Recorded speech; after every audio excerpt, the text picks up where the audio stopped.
Olá pessoal, tudo bem? Hoje nós vamos fazer um vídeo um pouquinho diferente. Nós vamos falar das nomenclaturas na cirurgia plástica, mais especificamente na cirurgia de contorno corporal. Eu sou o Dr. Adriano Fernandes, sou cirurgião plástico, especialista em contorno corporal e hoje eu vou trazer um pouquinho aqueles nomes de técnicas cirúrgicas que ninguém sabe. Hoje eu separei aqui para vocês alguns temas como o graft, o raft, lipoaspiração, a lipoescultura, mamoplastia e a mastopexia. São termos que são um pouco confusos às vezes. Às vezes a gente não sabe a diferença entre um e outro e hoje eu vou explicar para vocês. Primeiramente, vamos começar com a lipoaspiração e a lipoescultura. Afinal, qual a diferença entre a lipoaspiração e a lipoescultura?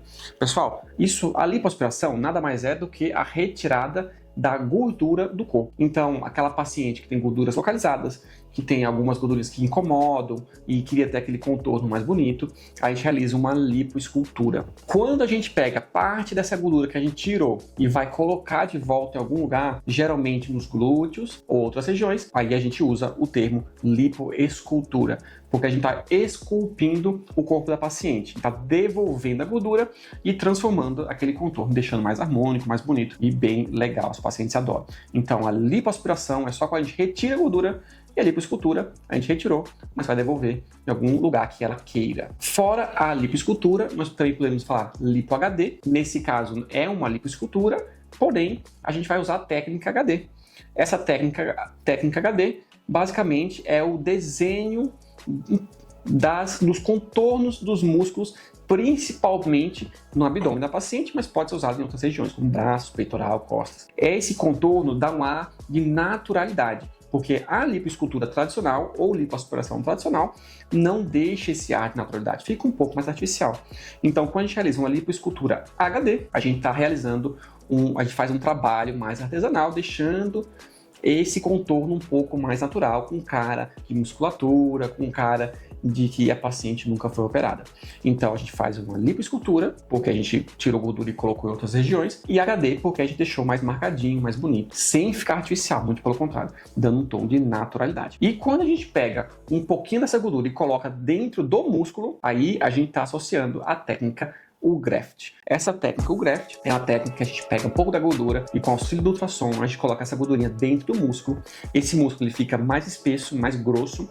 Isso faz com que o músculo fique mais bonito, ele dê um ar de atlético. No caso do abdômen, a barriga ela entra um pouquinho mais, fica mais pra dentro, fica com um cara bem mais natural e mais bonito.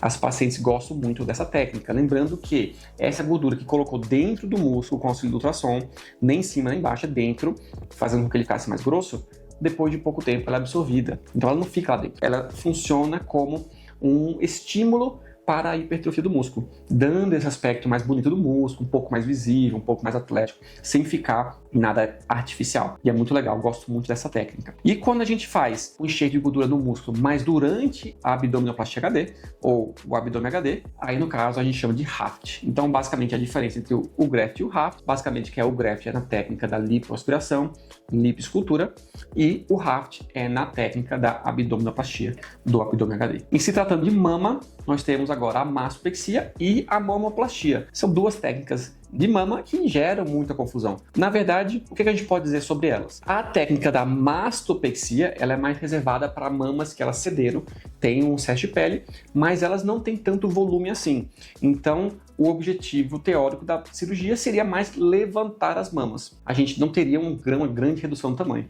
Para essas cirurgias, é mais reservado o termo mastopexia. Podemos ser realizado com ou sem prótese. Nesses casos de com prótese, a gente faz toda aquela estruturação que você já conhece, sutiã interno, grip plane, faz a recuperação rápida, levanta os braços no mesmo dia, cicatriz reduzida, decote livre, toda aquela história. Para as mamoplastias, para as mamas que são um pouco maiores, maior volume, que tem maior peso, geralmente que podem acarretar na paciente dores nos ombros, nas costas, eventualmente até uma hérnia cervical. Esses casos exigem que a gente reduza bastante o tamanho, além de tirar o excesso de pele. Então, esses casos que a mama é maior, a gente vai fazer uma maior redução do tamanho, do volume e do peso da mama da paciente e vamos levantá-la também. Quando o volume é muito grande, geralmente a gente não precisa usar uma prótese, que a gente consegue montar com o próprio tecido da mama, o que fica bem legal. Se a paciente não tem tanto volume assim, a gente pode fazer a complementação com um pouco de gordura, que é a famosa técnica híbrida, em que a gente faz a mastopexia e utiliza apenas o tecido da mama para montá-la. Essa também fica bem legal, o resultado também fica bem legal. Também nós temos a recuperação rápida, também nós temos o levantamento dos braços no mesmo dia da cirurgia, nós temos cicatriz em L reduzida com decote livre. Super legal, dá para botar qualquer estilo, qualquer tipo de roupa, biquíni, dá liberdade total para essas pacientes, para elas terem a vida que elas quiserem levar. Lembrando que cada cirurgia ela tem indicação específica para cada paciente, então a gente precisa avaliar a paciente para ver qual é a cirurgia que ela precisa fazer e será feita no intuito de que a gente tenha a maior naturalidade possível. Então todas essas técnicas que eu falei são para trazer, primeiro, segurança, trazer um resultado bonito, mas também, principalmente, trazer um ar de naturalidade para o paciente, para que ela consiga vestir a roupa que ela quiser, estar no ambiente que ela quiser e esteja com aquele corpo que proporciona uma autoestima para ela elevada, proporciona um conforto e ela não tenha que se preocupar com essas coisas.